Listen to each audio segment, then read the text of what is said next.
করেই না জন্মেছিলাম। ভোরবেলা উঠে মানুষ মর্নিং ওয়াকে যায়, কত কিছু করতে যায়, আর ভোরবেলা উঠে আমি ছুটি হসপিটালে।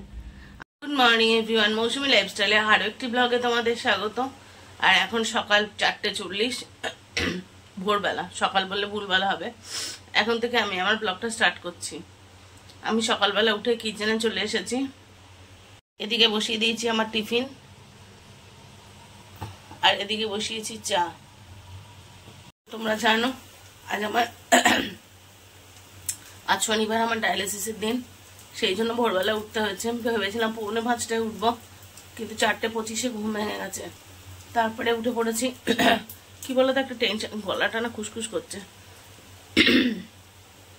একটা টেনশন থাকে, রাত্রে ভালো করে ঘুম হয় না, যে ভোরবেলা টাইমলি উঠতে পারবো তো, এই করে ঘুম হয় না। তো উঠে পড়েছি। আর সকালবেলা উঠে তো জানো, আমি জানি না আমি কোনোদিন তোমাদের সাথে শেয়ার করেছি কিনা, আমাদের মতো পেশেন্টদের সকালে উঠে এক রাউন্ড আগে বমি হয়। যখনই মুখে ব্রাশ ঢোকাই না বমি হয়। তো সেখানেই 10 মিনিট সময় নষ্ট হয়ে যায়, কারণ খুব কষ্ট হয়।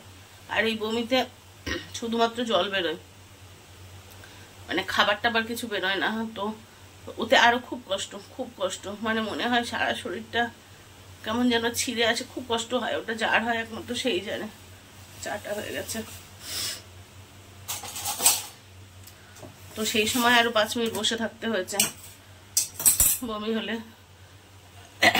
হওয়ার সময় 10 মিনিট, মানে বমি হওয়ার পরে একটু বসে না থাকলে খুব কষ্ট হয়। সে মানে কোনোভাবে বমিটা থামতে চায় না, খুব কষ্ট হয়। আর পুরো পেটের নাড়ি থেকে যেন মনে হয় মানে খিচে টান দিয়ে চলে আসছে।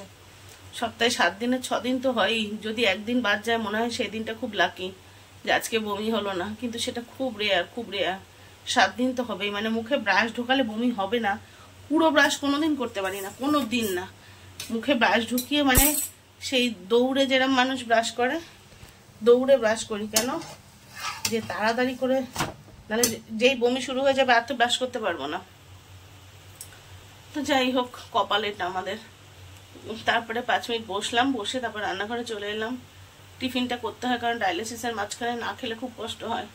আর অবশ্যই একটা ডিম খেতে হয়, কারণ যাতে আর কি প্রেশারটা ঠিক থাকে। তো একটা এগ হোয়াইট দিয়ে আর পাউরুটি, ওর মধ্যে একটু গোলমরিচের গুঁড়ো, একটু পেঁয়াজ কুচি, এইসব দিয়ে ওই একটা অমলেট ঠিক নয়, ওই ব্রেডটা ওর মধ্যে স্ম্যাশ করে দিয়েছি, একটু দুধ দিয়েছি, এইসব দিয়ে একটা ওই প্যানকেক টাইপের বানিয়ে নিয়ে যাচ্ছি।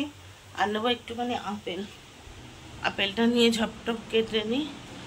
এবার চা বিস্কিট খাবো, খেয়ে বেরোবো। দাঁড়াও, আপেলটা বের করে নিই। তো নিয়ে নিচ্ছি আপেল, এটা একটুখানি কেটে নেবো। আর চা খাবো, চা বিস্কিট খাবো, খেয়ে রেডি হয়ে বেরিয়ে যাবো। 5টা 5:10-এর মধ্যে বেরিয়ে যাবো। তো চল, ঝটপট রেডি হয়নি, নাহলে বড্ড দেরি হয়ে যাবে। তারপরে আসছি। তো আমি তৈরি হয়ে নিয়েছি বেরোনোর জন্য। আর দেখবে এখনো সকালে ঠিক করে আলোও ফোটেনি। এর মধ্যে এদিকে র্যাপিডো বুক করা হয়ে গেছে, র্যাপিডো আসছে, তো ভাবলাম একটুখানি কথা বলে নি। দেখো, ভোরের আলো ঠিক করে ফোটেনি, এর মধ্যে আমার বেরোতে হচ্ছে। করেই না জন্মেছিলাম। ভোরবেলা উঠে মানুষ মর্নিং ওয়াকে যায়, কত কিছু করতে যায়, আর ভোরবেলা উঠে আমি ছুটি হসপিটালে। আমি যখন উঠেছি তখন অন্ধকার চারিদিক। চলো, র্যাপিডো আসছে, বেরিয়ে পড়ি।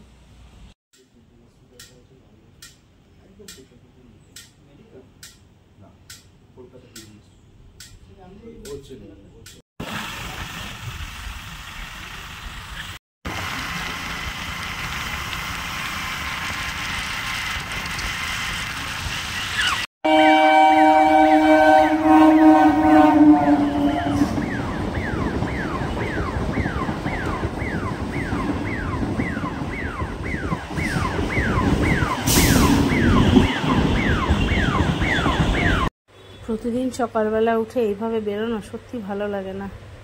হ্যাঁ, হয়তো সপ্তাহে 2 দিন, এটা ঠিক কথা, কিন্তু সেটাও বাকি প্রতিদিনগুলো হিসাব করা। আর কদিন বাকি, আবার কালকে ভোরবেলা, এইভাবে দিন কাটানো।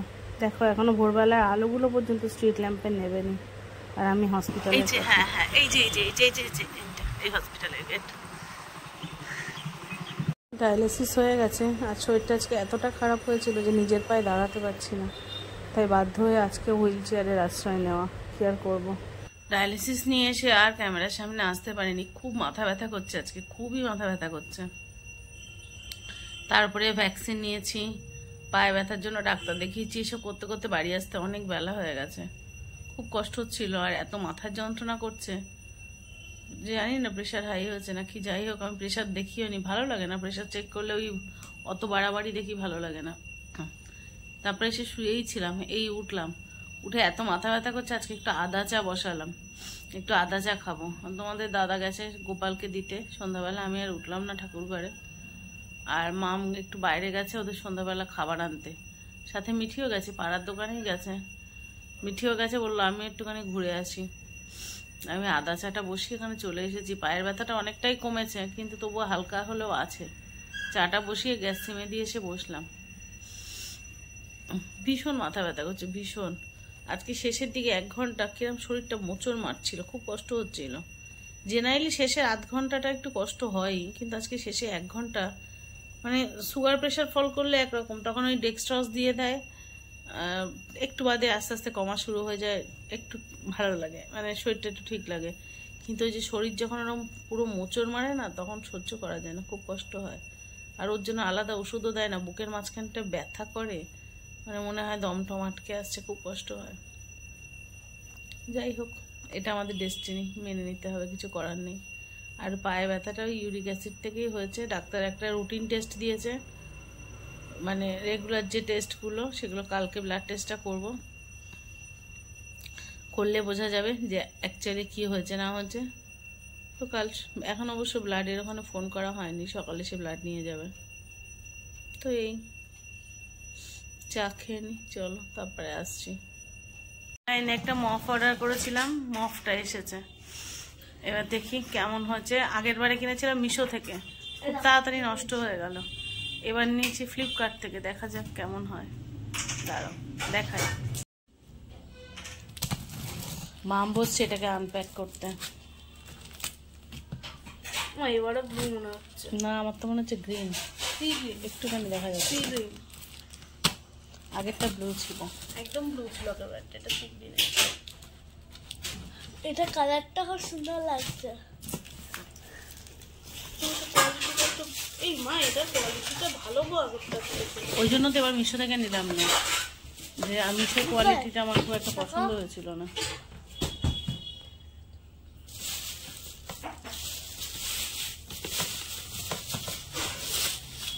বাবা, এটা আবার এই দেখো, ওই জন্য মিশো থেকে না নিয়ে ভালোই হয়েছে।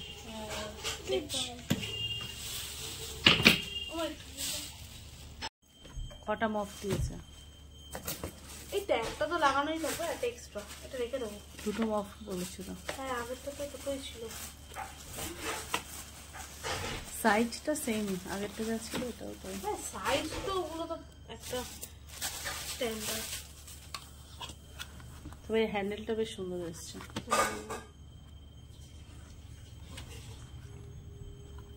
সাইজ না, নতুন তো।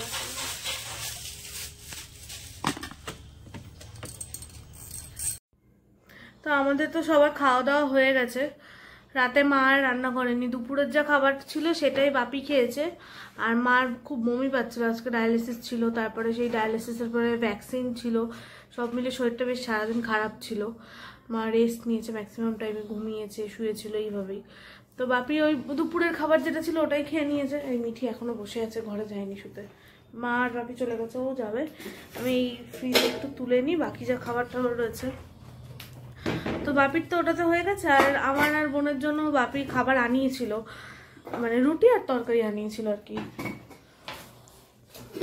তো ওইটা দিয়ে আমাদের হয়ে গেছে। আর মা রাত্রে বমি পাচ্ছিল বলে বললো কোনো তরকারি বা কিছু খাবে না, সেই জন্য মা দুধ ভাত দিয়ে খেয়ে নিল আর কি। দুধ আর ভাত খেলো শুধু, কারণ গা পাকায় তো, অন্য কোনো মশলার গন্ধ না কিংবা তখন নিতে পারে না, সেই জন্য দুধ আর ভাত খেয়ে নিয়েছে। এই মিঠি এখনো যায়নি, মিঠি এবার এই আঁকা আঁকি করছে, এগুলো সব তুলবে, বসে বসে গোছাচ্ছে ওগুলোই। মিঠি কখন যাবি ঘরে? কত পরে? আর উত্তর নেই, ওকে আঁকার জিনিস তুলতে বলে আর উত্তর নেই, আঁকতে এত ভালোবাসে। মায়ের আজকে সারাদিনই মোটামুটি শরীরটা বেশ খারাপ গেছে। ভ্যাকসিনটা ছিল তো, যেদিন ভ্যাকসিন থাকে সেদিন খুব উইক লাগে শরীরটা মায়ের। তো ওই জন্যই আর রাত্রে রান্না করতে বাপি বারণ করেই দিয়েছিল যে রান্না করতে হবে না। তো দুপুরে মোটামুটি যা ছিল ওটা তো হয়ে গেল বাপির, আমাদেরটা কিনে নিয়ে এলো। এখন সবাই শুতে চলে, বাপি তো মাকে নিয়ে শুতে চলে গেছে, যেহেতু বাচ্চারা বসে থাকতে। একবার আবার বমিও হয়েছে এর মাঝে মায়ের। আর মায়ের না প্রচণ্ড প্রেশার বেড়ে গেছে, একটু আগে প্রেশার চেক করা হলো, ভীষণ হাই। তারপরে ওষুধ খেলো। আর মাথার এই জায়গাটা তালুটা প্রচণ্ড গরম হয়ে যাচ্ছে। মা আবার মাঝে মাঝে কি করে, গামছা ভিজিয়ে মাথায় রেখে দেয়, মানে ঠান্ডা হয়ে যায়, আবার শরীরটা খারাপ লাগলে ভালো, মানে ওরকম করে রাখে আর কি। গা হাত পা স্পঞ্জ করে, অ্যাকচুয়ালি চানটা ঠিক করে করতে পারে না বলেই প্রবলেমটা হয় এত। শুতে যাবি না কেন? ওকে তখন থেকে শুতে যেতে বলছি, শুতে যাচ্ছে না। ড্রয়িংয়ের সব জিনিসপত্র রয়েছে এখানে, ওগুলো নিয়ে রয়েছে পরে। তো এখন মিঠিকে নিয়ে যেভাবে ওকে জোর করলে ওকে বসিয়ে রাখা তো যাবে না, কালকে ওর নাচের ক্লাস আছে সকালে আবার। মা ঘুমিয়ে পড়লে ও মায়ের পাশে চুপ করে শোবে, আবার মায়ের ঘুম ভেঙে যাবে।